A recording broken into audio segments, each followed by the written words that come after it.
What about the Twinkie?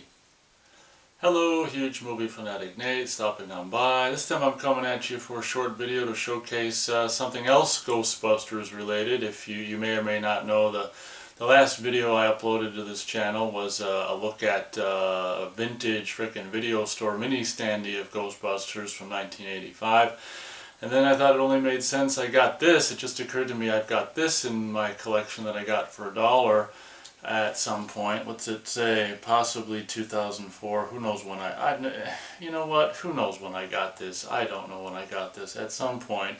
And what's crazy about it is it's still in shrink wrap. Like whoever bought it just slit down, you know, the side that accesses the LaserDisc and left the shrink wrap on. So I've got this might very well be the original, or the first time Ghostbusters has ever been on LaserDisc. This might be the very first Ghostbusters LaserDisc. Artwork and design, 1985 RCA, Columbia Pictures Home Video. All rights reserved. And on the package here, we still got a Pioneer Video Incorporated sticker on there. So obviously, there's no way in hell I'm going to take the shrink wrap off. Coming at you to showcase the original Ghostbusters LaserDisc. As I said, I got it from Half Price Books for $1. They've since, I don't know when the hell I got it. I don't think it was 2004. I don't think it was that far back. But they've since raised the prices on LaserDiscs. I think demand has gone up. You know, to them, LaserDiscs back when I got this were just, you know, useless. And as I say, they'd have a whole plethora of them for $1, and you know, I wouldn't get very many of them. I'd only pick up a LaserDisc because of the high price of $1. I'd only pick up a title like this if I found something that was really just cool and rare and stuff. So obviously I had to pick up for $1 the original Ghostbusters LaserDisc. I never did watch this. Obviously, one can assume it's the full-frame pan and scan version, of course. I'm not sure when the very first time the movie would be featured on home video in widescreen. It should be said that Criterion would put out a LaserDisc of Ghostbusters. That very well may have been the very first time you were able to see this movie on home video in the, you know, the original widescreen format. You know, it would be kind of interesting to pop this in the LaserDisc player and see what it looks like. But I think this is back in the 80s, so I mean it's before, well, I don't know when LaserDisc started having the digital sound, but I don't think this is digital sound. I think it's just analog sound, but it does say stereo and mono compatible.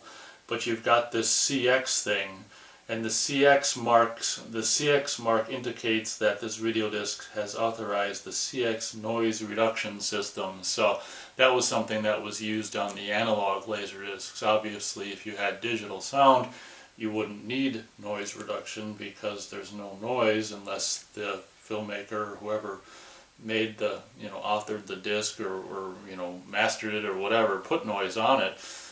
So obviously, when you've got you know, LaserDiscs down the road with digital sound, there's no CX noise reduction. But just thought I'd share this with you guys. Obviously, does it say anywhere?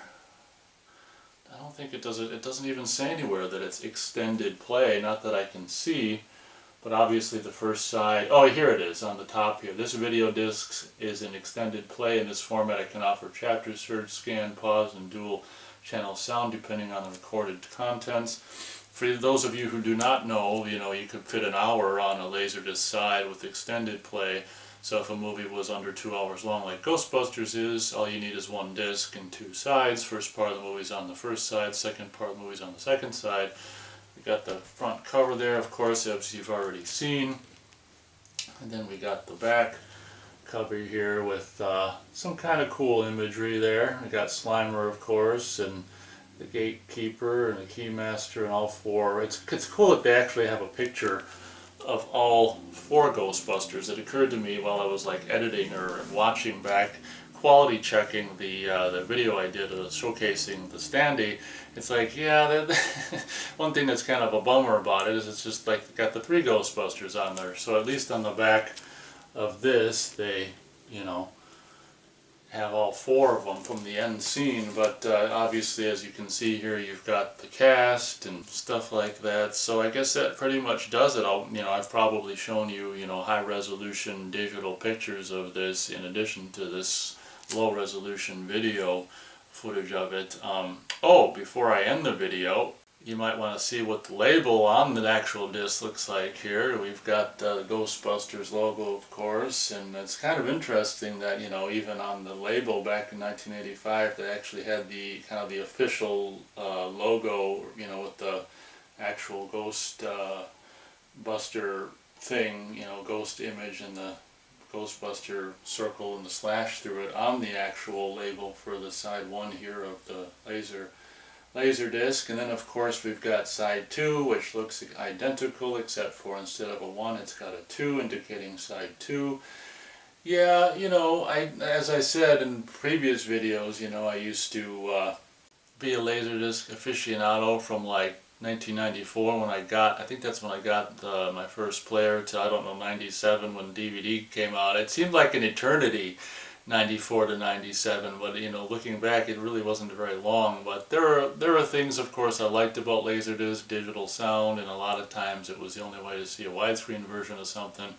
But then there was a lot of things I didn't like if a big huge collection, Criterion CAV collection could cost upwards of $100 or more for one movie, and the side changes, and there were also, like, LaserDisc wasn't a perfect format in regards to visual image quality. You've had all kinds of issues that could potentially happen with LaserDisc, rot and all kinds of fuzzy stuff on the screen and all this and that. So I was kind of glad that I got into LaserDisc late in the game.